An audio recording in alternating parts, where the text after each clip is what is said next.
10월 8일 성경 읽기 시간입니다. 우리 오늘은 마태복음 13장에서 14장, 마태복음 13장에서 14장에 있는 말씀을 읽겠습니다. 13장. 그날에 예수께서 집에서 나오셔서 바닷가에 앉으셨다. 많은 무리가 모여드니 예수께서는 배에 올라가서 앉으셨다. 무리는 모두 물가에 서 있었다. 예수께서 그들에게 비유로 여러 가지 일을 말씀하셨다. 그는 이렇게 말씀하셨다. 보아라, 씨를 뿌리는 사람이 씨를 뿌리러 나갔다. 그가 씨를 뿌리는데 덜어는 길가에 떨어지니 새들이 와서 그것을 쪼아먹었다. 또 덜어는 흙이 많지 않은 돌짝밭에 떨어지니 흙이 깊지 않아서 싹은 곧 났지만 해가 뜨자 타버리고 뿌리가 없어서 말라버렸다. 또 덜어는 가시덤불에 떨어지니 가시덤불이 자라서 그 기운이 막았다. 그러나 덜어는 좋은 땅에 떨어져서 열매를 맺었는데 어떤 것은 100배가 되고 어떤 것은 60배가 되고 어떤 것은 30배가 되었다. 귀 있는 사람은 들어라. 제자들이 다가와서 예수께 말했다. 어찌하여 그들에게는 비유로 말씀하십니까? 예수께서 그들에게 대답하셨다. 너희에게는 하늘나라의 비밀을 아는 것을 허락해 주셨지만 다른 사람들에게는 그렇게 해주지 않으셨다. 가진 사람은 더 받아서 차고 남을 것이며 가지지 못한 사람은 가진 것마저 빼앗길 것이다.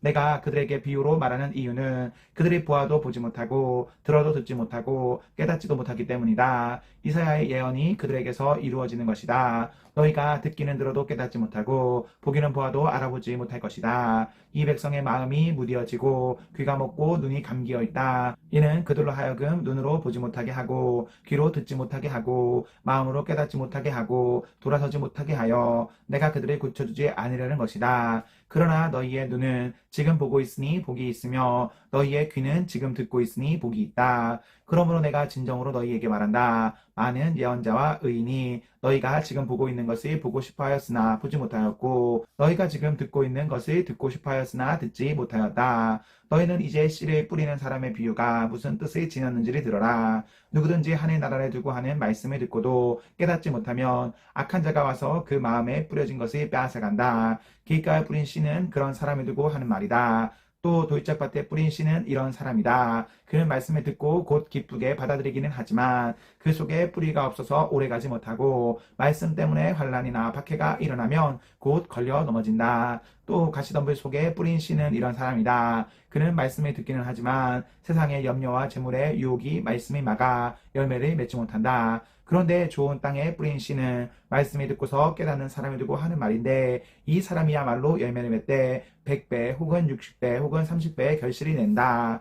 예수께서 또 다른 비유를 들어서 그들에게 말씀하셨다. 하늘나라는 자기 밭에다가 좋은 씨를 뿌리는 사람과 같다. 사람들이 잠자는 동안에 원수가 와서 밀 가운데에 가라지를 뿌리고 왔다. 밀이 줄기가 나서 열매를 맺을 때에 가라지도 보였다. 그래서 주인의 종들이 와서 그에게 말하였다. 주인 어른께서 밭에 좋은 씨를 뿌리지 않으셨습니까? 그런데 가라지가 어디에서 생겼습니까? 주인이 종들에게 말하기를 원수가 그렇게 하였구나 하였다. 종들이 주인에게 말하기를 그러면 우리가 가서 그것을 뽑아 버릴까요? 하였다. 그러나 주인은 이렇게 대답하였다. 아니다. 가라지를 뽑다가 가라지와 함께 밀까지 뽑으면 어떻게 하겠느냐. 추수 때까지 둘 다 함께 자라도록 내버려 두어라. 추수할 때에 내가 추수꾼에게 먼저 가라지를 뽑아 단으로 묶어서 불태워버리고 밀은 내 곳간에 거두어들이라고 하겠다.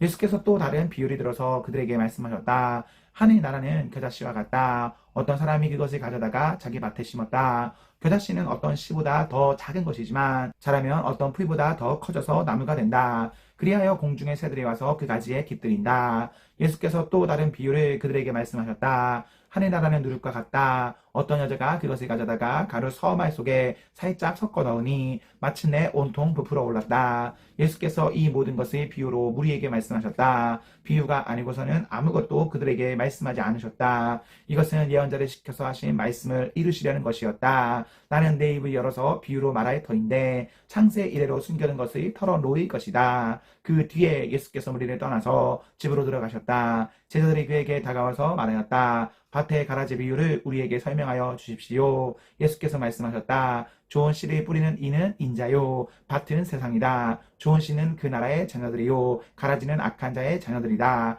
가라지를 뿌린 원수는 악마요. 추수 때는 세상 끝날이요. 추수꾼은 천사들이다. 가라지를 모아다가 불에 태워버리는 것과 같이 세상 끝날에도 그렇게 할 것이다. 인자가 천사들의 분의 터인데 그들은 죄 짓게 하는 모든 이들과 불법을 행하는 모든 사람들을 자기 나라에서 모조리 끌어다가 불아궁이에 쳐넣을 것이다. 그러면 그들은 거기서 울며 이리 갈 것이다. 그때의 의인들은 그들의 아버지의 나라에서 해와 같이 빛날 것이다. 귀 있는 사람은 들어라. 하늘나라는 밭에 숨겨놓은 보물과 같다. 어떤 사람이 그것을 발견하면 제자리에 숨겨두고 기뻐하며 집에 돌아가서는 가진 것을 다 팔아서 그 밭에 산다. 또 하늘나라는 좋은 진주를 구하는 상인과 같다. 그가 값진 진주 하나를 발견하면 가서 가진 것을 다 팔아서 그것을 산다. 또 하늘나라는 바다에 그물을 던져서 온갖 고기를 잡아 올리는 것과 같다. 그물이 가득 차면 해변에 끌어올려 놓고 앉아서 좋은 것들을 그릇에 담고 나쁜 것들은 내버린다. 세상 끝날에도 이렇게 할 것이다. 천사들이 와서 의인들 사이에서 악한 자들을 가려내서 그들의 불아궁이에 쳐넣을 것이니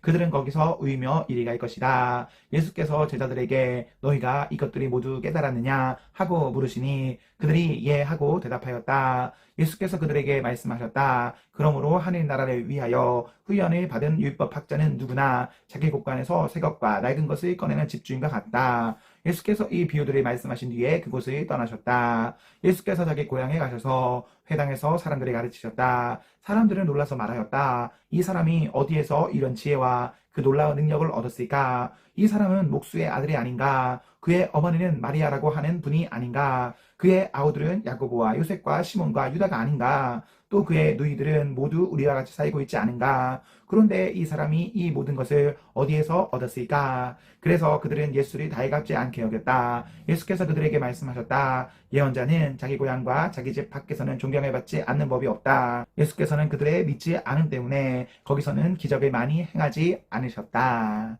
14장. 그 무렵에 분봉왕 헤롯이 예수의 소문이 듣고서 자기 신하들에게 말하였다. 이 사람은 세례자 요한이다. 그가 죽은 사람들 가운데서 살아났다. 그 때문에 그가 이런 놀라운 능력을 발휘하는 것이다. 헤롯은 일찍이 자기 동생 빌립의 아내 헤로디아의 일 때문에 요한을 잡아다가 묶어서 감옥에 가둔 일이 있었다. 그것은 요한이 헤롯에게 그 여자를 차지하는 것은 옳지 않습니다 하고 여러 차례 말하였기 때문이다. 그래서 헤롯은 요한을 죽이려고 하였으나 민중이 두려워서 그렇게 하지 못하였다. 그것은 그들이 요한을 예언자로 여기고 있었기 때문이다. 그런데 마침 헤롯의 생일에 헤로디아의 딸이 손님들 앞에서 춤을 추어서 헤롯을 즐겁게 해주었다. 그리하여 헤롯은 그 소녀에게 청하는 것은 무엇이든지 해주겠다고 맹세로서 약속하였다. 소녀는 자기 어머니가 시킨 대로 말하였다. 세례자 요한의 머리를 쟁반에 담아서 이리로 가져다 주십시오. 왕은 마음이 괴로웠지만 이미 맹세를 하였고 또 손님들이 보고 있는 앞이므로 그렇게 해주라는 명령을 내리게 되었다. 그래서 그는 사람을 보내서 감옥에서 요한의 목을 베게 하였다. 그 머리를 쟁반에 담아서 가져다가 소녀에게 주니 소녀는 그것을 자기 어머니에게 가져갔다. 요한의 제자들이 와서 그 시체를 거두어다가 장사 지내고 나서 예수께 가서 알려드렸다. 예수께서 그 말을 들으시고 거기에서 배를 타고 따로 외딴 곳으로 물러가셨다. 이 소문이 퍼지니 무리가 여러 동네에서 몰려 나와서 걸어서 예수를 따라왔다. 예수께서 배에서 내려서 큰 무리를 보시고 그들의 불쌍히 여기시고 그들의 가운데서 앓는 사람들을 고쳐주셨다. 저녁 때가 되니 제자들이 예수께 다가와서 말하였다. 여기는 빈들이고 날도 이미 저물렀습니다. 그러니 무리를 헤쳐 보내어 제각기 먹을 것을 사 먹게 마을로 보내시는 것이 좋겠습니다. 예수께서 그들에게 말씀하셨다. 그들이 물러갈 필요 없다. 너희가 그들에게 먹을 것을 주어라. 제자들이 예수께 말하였다. 우리에게 있는 것이라고는 빵 5개와 물고기 2마리밖에 없습니다. 이때 예수께서 말씀하셨다. 그것들을 이리로 가져오너라. 그리고 예수께서는 무리를 풀밭에 앉게 하시고 나서 빵 5개와 물고기 2마리를 들고 하늘을 우러러보시고 축복 기도를 드리신 다음에 떼어서 제자들에게 주시니 제자들이 이를 무리에게 나누어 주었다. 그들은 모두 배불리 먹었다. 남은 부스러기를 모으니 12강주리에 가득 찼다. 먹은 사람은 여자들과 어린 아이들 외에 어른 남자만도 5,000명쯤 되었다. 예수께서는 곧 제자들을 재촉하여 배에 태워서 자기보다 먼저 건너편으로 가게 하시고 그동안에 무리를 헤쳐 보내셨다. 무리를 헤쳐 보내신 뒤에 예수께서는 따로 기도하시려고 산에 올라가셨다. 날이 이미 저물었을 때에 예수께서는 홀로 거기에 계셨다. 제자들이 탄 배는 그 사이에 이미 육지에서 멀리 떨어져 있었는데 풍랑에 몹시 시달리고 있었다. 바람이 거슬러서 불어왔기 때문이다. 이른 새벽에 예수께서 바다 위로 걸어서 제자들에게 가셨다. 제자들이 예수께서 바다 위로 걸어오시는 것을 보고 겁에 질려서 유령이다 하며 두려워서 소리를 질렀다. 예수께서 곧 그들에게 말씀하셨다. 안심하여라 나다 두려워하지 말아라.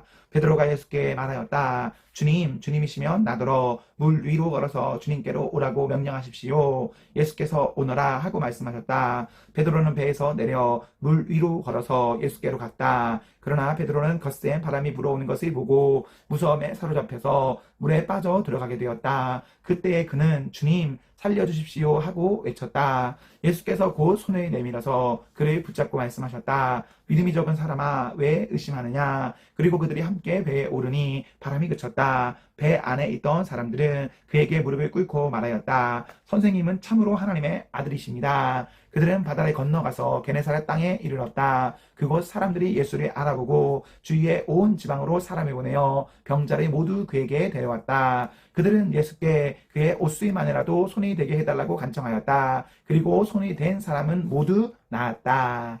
아멘, 아멘. 네, 우리 오늘 말씀을 모두 읽었습니다. 우리 오늘 하루도 하나님과 사랑 앞에서 행복하십시오. 성령 충만하십시오. 안녕.